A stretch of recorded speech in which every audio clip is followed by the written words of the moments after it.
leen gërëm di leen sant ci seen teewaay. Suite à une autre discrimination qui s'ajoute à plusieurs discriminations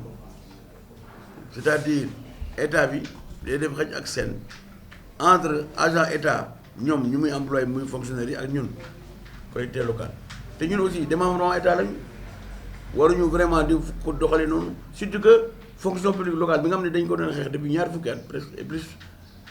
adopté nañ ko ba léegi application yi parce que commencé na démarré na c'est entré en vigueur am na yenn question réglage yi nga xam ne moom la ñuy def maanaam ñi nga xamante ne 350 dossiers moo des pour ñu valider leen pour ñu titulariser travail donc ñun loolu moo tax ñu ne bii duñ ko bàyyi mu jàll parce que suñ ko bàyyi mu jàll seen ay problème lay indi d'autant que créé nañu li nga xam ne mooy direction nationale de la fonction publique moom moo war a gérer yenn questions yi mais actuellement bu ñu bàyyi mu jàll ça veut dire que ne ñun article 29 bu code des collectivités territoriales li mu wax dafa leer dafa ne bépp avantage bu agent yi jot agent état ñun war nañ ko jot donc vraiment lu ñu laaj nii c'est très simple dañu ne d'office la war a appliquer mais considéré nañ ne que c'est pas appliqué d'office donc problème am na moo tax ñu décider moo tax ñu décider agir donc bu ñuy agir plan d'action lay àndal plan d'action bi nag lu ñu ci wax leer na dana am balaa préavis bi jeex activités yoo xam ne dañ ko mën dañ koy gérer parce que bëgg nañ def marche nationale boo xamante ne 14 régions Sénégal yëpp nañ ko def même jour même heure le 23 dañ koy préparer boo woowee Kolda Ziguinchor wala Matam ñëpp nañu génn fippu génn ci mbedd bi pour yóbbu ci gouverneur ak préfet yi suñu lettre de protestation léegi aussi bépp collectivité locale bu wootee intersyndical muy Dakar muy Pikine muy Guédiawaye muy Rufisque ba ci àll bi muy Kaolack am de secrétaire général de Abdou Ndiaye je vous signale qu'il est de Kaolack donc voilà beaucoup fait travailler même pour les fiches yi ñu war a indi ñun au lieu que état bi def ko ñun ñooy deflu te duñ ñu fay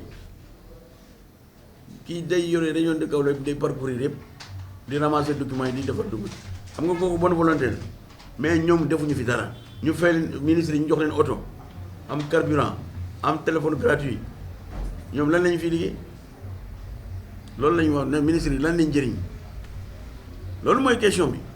boo gisee ñuy am problème yi léegi on se demande pour qu'est-ce qui se passe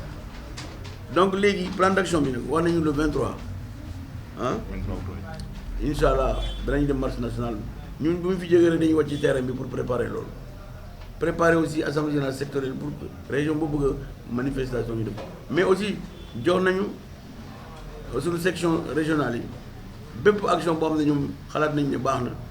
l'essentiel nañ ko waroon ak direction nationale ñu agir alors léegi bu ñu fa jógee lan mooy des bu ñu yëgloo ba pare par marche nationale defuñu dara grève la ñuy dem deuxième quinzaine septembre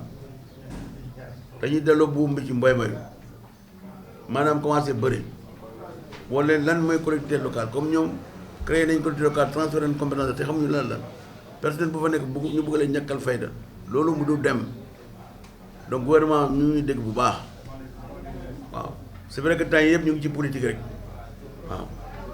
ñoom dañ leen fal pour ñu régler suñu problème amuñu beneen mission mais fi mu nekk nii ministre sax am na ministre yoo xam ne sax doo xam lan mooy seen taxawaay lii am na ñoo xam ne war nañ ko dox war nañ ko régler depuis mais ñun ñuy obligé di wax tout le temps même ay heures supplémentaires sax parfois pour ñu fay la ko dina dem ba 6 mois 1 an ngay def ci soo ko def rappel après il faut nga jógee rek boo jógewul la dëkk bi duñu leen jox mais c'est pas normal on est un pays civilisé on doit yenn problème dañ ko war a anticiper donc question yooyu plan bi leer na nañ lépp adopté nañ ko lépp pare ñun pare nañu pour déclencher la procédure donc loolu mooy kaddu boo xamante ne moom lañ te préavis bu ngeen ko lire rek toutes les types de revendications bokk nañ ci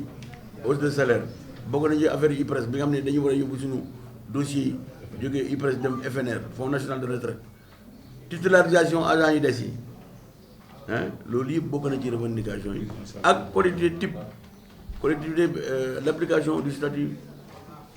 de l'organigramme type du code de l'OE avec prise en charge médicale. Je vous signale que am na collectivité locale yoo xam ne jëluñu seen personne à santé en charge te ñëpp xam nañu santé mu cher c'est pas normal donc yooyu moo tax vraiment dañoo mer ba fut lu koy faj nag travailleurs yi aussi la ñuy lancé appel bii seen xeex la du xeexu Sidiya du xeexu Bamba du xeexu Abdou Ndiaye du xeexu Badiane. Je vous signale que Badiane est le 4e qui manquait à la table, c'est le secrétaire général chargé des finances. C'est le Picsou quoi. Donc, nous avons un syndicat de travail côté local pour affilier une SAS. Donc, nous avons pour que vraiment nous devons convergence. Nous avons des camarades aussi, nous avons en attendant pour nous préparer le combat. Parce que le combat est la mobilisation. Amul yox yi marche nationale bi dañ génne Ndakaaru ba mu fees del ñu dem mobiliser Kaolack ba mu fees del ñu mobiliser Thiès ba mu fees del noonu la ñuy def le jour boobu ñëpp génn na fii bu ñu ne grève allez xam naa ne ñun kenn dàquñu grève waaw bu ñu tëjee ba ñu tëj mbalit mi ak yeneen yëpp kenn dara du dox donc ñoom mën nañu éviter loolu bu ñu ko éviter incha allah ñun ñëpp xam ne négociation moo tax ñu am lu ñu am parce que ñaata plan d'action la ñu def ñaata grève d'ailleurs intersyndical dina préparer fan yi bilan bi nga xam ne lan la réaliser ba léegi parce que depuis Covid bi ba léegi on a des problèmes de se réunir comme ça en assemblée générale parce qu'on nous dit il faut pas peut-être 10 personnes c'est des problèmes mais léegi loolu jeex na léegi moom wàcc ci terrain bi rek ñu commencé xeex